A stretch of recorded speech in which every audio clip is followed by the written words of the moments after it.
So for my 1980 and 1989 student film merchant video, I chose Rocky 4. I love these kind of movies, so I had to pick both of them. This one was made in 1985, and we got the main actors Sylvester Stallone, Rocky. We got Dolph Lundgren, who plays Ivan Drago. Talia Shire, who plays Adrian. We also got Carl Weathers as Apollo Creed. And the cool thing is about this movie, the director is also Sylvester Stallone, so he directed his own movie. That's pretty cool. And Rocky 4, so we basically have Apollo Creed and Rocky Balboa, they're best friends. Now this is like the fourth movie, so it's like a different from the first movie. They have this good relationship now, and both of them are retired like boxers, and but that changes when Ivan Drago he's from Russia. He comes to America looking for a match. He wants like a real fight, and Apollo Creed he wants to give it to him. So he says, "I'm gonna give this man a real fight, show him what America's all about." And this fight does not end good. He dies in this fight, and it's like it really shocks Rocky's to his core because he's determined to seek revenge and honor Apollo's memory after seeing his friend just die in the ring. And driven by this whole desire for revenge, he challenges Ivan Drago to a match and he comes out of retirement. And this is like kind of an act of patriotism and personal redemption. I'll go more into this in cinematic aspects, connection to time periods, but as a response to this, Rocky travels to Russia, Drago's home country, to fight the formidable Soviet boxer on his like home turf.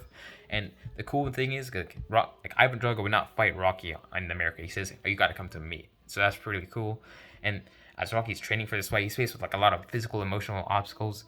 One quote from this movie was like, Adrian was like, "You can't win," and I found that really emotional because like once she starts believing in him more throughout the movie, Rocky becomes more determined to beat them. And as he's like training for this whole fight, he's in this secluded cabin in like the Russian like wilderness, Russian woods, and he undergoes all these like grueling, unconventional training methods, and it's really cool to see how he trains. I remember he put a log over his head and is like squatting, and that was really cool to me. And his wife Adrian throughout this movie is really concerned for his safety and obviously you would because his friend died in the ring, so he thinks she's gonna die too, in the end, she supports his decision and joins him in Russia. And then on the other side, Ivan Drago is representing like the embodiment of the Soviet Union's strength and dominance in the boxing world. He's taking steroids, using all this like new personalized equipment, and it's like crazy how much like difference there is between their training methods. So I found that really cool. It kind of serves as a symbol of the Soviet Union's dedication to athletic superiority and like this political propaganda that United States is better than the Soviet Union. And I have a feeling this kind of goes with the Cold War too. So that was really cool. And this boxing match finally takes place in like Moscow, I think, and the whole world's watching this movie. Not movie, the fight.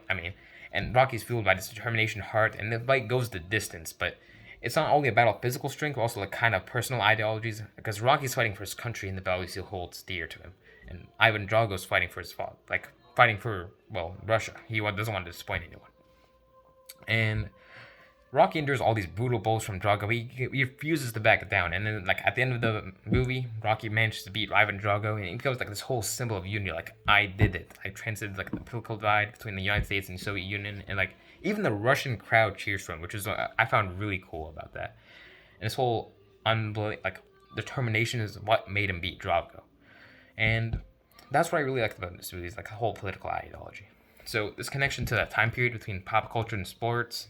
It shows like the phenomenon of sports diplomacy that emerged during the 1980s at this time, because we had this whole world of sports, especially boxing, because like it's more of like a platform for international competition and like ideological showdowns. It shows how athletic achievements are intertwined with like political narratives at this time. I thought that was really cool to see. As for the cinematic aspects, I found like the sound design was really cool in this movie. I made a mistake in the last one. This film actually uses Eye of the Tiger, not the other one. And it shows like this whole like music serves as a powerful storytelling tool, showing like emotions of Rocky and like compressing the training sequence during a short time. That's another cinematic aspect because like with the previous films, he has all the set design and production design, and he uses like this montage editing as well to go with quick cuts, make sure his progress is like of 6 months is like transformed into like a 5-minute sequence, which I found really cool, much like all the Rocky movies. And this whole like arena and lavish lifestyle in the United States is a stark contrast to like the backdrop in Russia, which I also found cool because it emphasizes the difference between the socio-economic systems between the two countries, like communism and capitalism. And I found that really cool. Overall, I found like the whole movie to be really interesting. It taps into like the competitive spirits of like the two countries fighting for like the boxing world like champion, and shows the ideological conflict between the two superpowers at this time. And I found this really cool. Again, this is a really emotional movie, really cool movie. You get to see Rocky overcoming all this determination just to go the distance to help his friend get back get back from the grave. And it's still at the end of the movie, you have this funeral, and it was like really sad. I was like, he's gone now. Because after in case you don't know, Rocky 3, Apollo Creed was training Rocky Balboa, to win his fight.